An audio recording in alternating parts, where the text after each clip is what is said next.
বিয়ের পরের দিনই আমার স্ত্রীর অন্তরঙ্গ ভিডিও ভাইরাল হয়ে যায়। আমি তখন অফিসে কাজ করছিলাম। আমার কলিগ আমজাদ হোসেন এসে বললেন, ভাই মেয়েটাকে দেখছেন? ভুরু কুচকে বললাম, কোন মেয়ে? তখন আমজাদ হোসেন বলল, কেন আপনি জানেন না? ফেসবুকে আবার একটা মেয়ের ভিডিও ভাইরাল হয়েছে, এই যে দেখেন। আমজাদ সাহেবের কথায় আমার ভীষণ রাগ হতে লাগলো। এসব বিষয়ে ওনার অসীম আগ্রহ, তবে ইচ্ছে না থাকা সত্ত্বেও উনি জোর করে ওনার ফোনটা বের করে মেয়েটার ভিডিও আমার চোখের সামনে ধরলেন। হুট করে ফোনটা আমার চোখের সামনে থাকায় আমার স্ত্রীর মুখটা আমার নজরে আসলো। পড়শিকে বিয়ে করেছি মাত্র 2 দিন হলো। হঠাৎ করে বিয়েটা হওয়ায় আমার অফিসের কাউকেই ডাকা হয়। বিয়ের 2 দিন পরে স্ত্রীর ভিডিও ভাইরাল হয়ে গেল। অফিসের সবাই যখন ভিডিওটা নিয়ে ব্যস্ত, তখন কাউকে কিছু না বলে হঠাৎ করে ছুটি নিয়ে বাসায় চলে যায়। কয়েকবার কলিং বেলে চাপ দেওয়ার পর পড়শি দরজা খুললো। পড়শির চোখ লাল হয়ে আছে, বুঝতে পারলাম এতক্ষণ সে কান্না করছিল। আমাকে দেখে দৌড়ে রান্নাঘরে চলে গেল পড়শি। আমি সোফায় চুপচাপ বসে আছি। রান্নাঘরে তাকিয়ে দেখলাম পড়শি মুখ চেপে কান্না করছে। আমি যেতেই পড়শি কান্না মিশ্রিত কণ্ঠে বলল, আমি এজন্যই আপনাকে বিয়ে করতে চাইনি।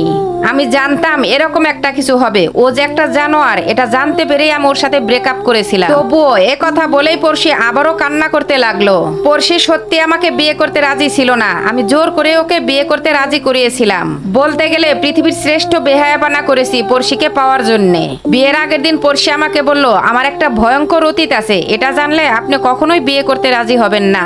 আমি ওর প্রতি এতটাই মোহিত ছিলাম যে আমি বললাম, তোমার যে কোনো অতীত আমি মেনে নিতে রাজি আছি। একবার বিশ্বাস করে তোমার হাতটা ধরার সুযোগ করে দাও। আমি কথা দিলাম, তোমার যাই হয়ে যাক আজীবন তোমার হাত আমি ছাড়ছি না। পড়শি চোখের জল মুছে বলল, আপনি চাইলে আমাকে ডিভোর্স দিতে পারেন। আমার মতো নষ্ট মেয়ের ভালোবাসা পাওয়ার কোনো অধিকার নেই। আমি কি করব কিছুই বুঝতে পারছিলাম না। পড়শিকে আমি এতটাই ভালোবেসে ফেলেছিলাম যে ওকে ছেড়ে থাকার কথা আমি কল্পনাই করতে পারছি না। সেই বিকেলটা আমার ঘোরের মধ্যে কাটলো। রাত বাজে 8টা। পড়শি বারান্দায় দাঁড়িয়ে আছে। পেছন থেকে আমি বেশ বুঝতে পারছি ও কাঁদছে। আমি ওর পাশে গিয়ে দাঁড়ালাম। পড়শির কান্নার বেগ ধীরে ধীরে বাড়তে লাগলো। কান্না এমন একটা জিনিস যেটা ভালোবাসার মানুষের সংস্পর্শে আসলে আরো বাড়তে থাকে। আমি বললাম, আচ্ছা পড়শি, পাহাড় তোমার কেমন লাগে?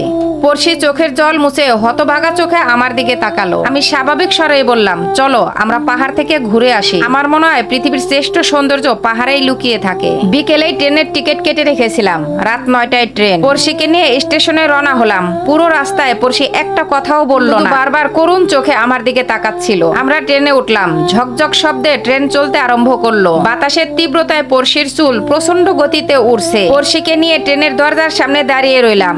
পড়শি ভয়ে আমার শার্টের হাতা শক্ত করে ধরে দাঁড়িয়ে আছে। পড়শির হাতে হাত রেখে বললাম, প্রেয়সীর অতীত মেনে নিতে না পারলে সেটা আবার কিসের ভালোবাসা? তাছাড়া তুমি যাকে ভালোবেসেছিলে সেই মানুষটাই ভুল ছিল। তোমার যে একদমই ভুল ছিল না সেটাও বলবো না, তোমারও ভুল ছিল, সেটা তুমি বুঝতেও পেরেছো। আমার কাছে যেমন তুমি পবিত্র ছিলে, সেরকম সারা জীবনই আমার কাছে তুমি পবিত্র থাকবে। ভালোবাসার মানুষটা কখনোই অপবিত্র হতে পারে না। পড়শির চোখে জল। আমি দীর্ঘ নিঃশ্বাস ফেলে বললাম, তুমি শুধু অর্ধশত ছেলের মাঝে আমাকে ভালোবেসে দেখো। কোটি সমস্যার ভিড়েও তোমার হাত আমি ছাড়ছি না। ভালোবাসায় ক্ষমা করার মন মানসিকতা থাকতে হয়। সত্যি আজকের গল্পটা এক আপুর লাইফ থেকে নেওয়া। সত্যি এই আপুর ভাগ্যটা অনেক ভালো, তাই এরকম একটা লাইফ পার্টনার পেয়ে। গল্পটা আপনাদের কাছে কেমন লেগেছে অবশ্যই কমেন্ট করে জানাবেন।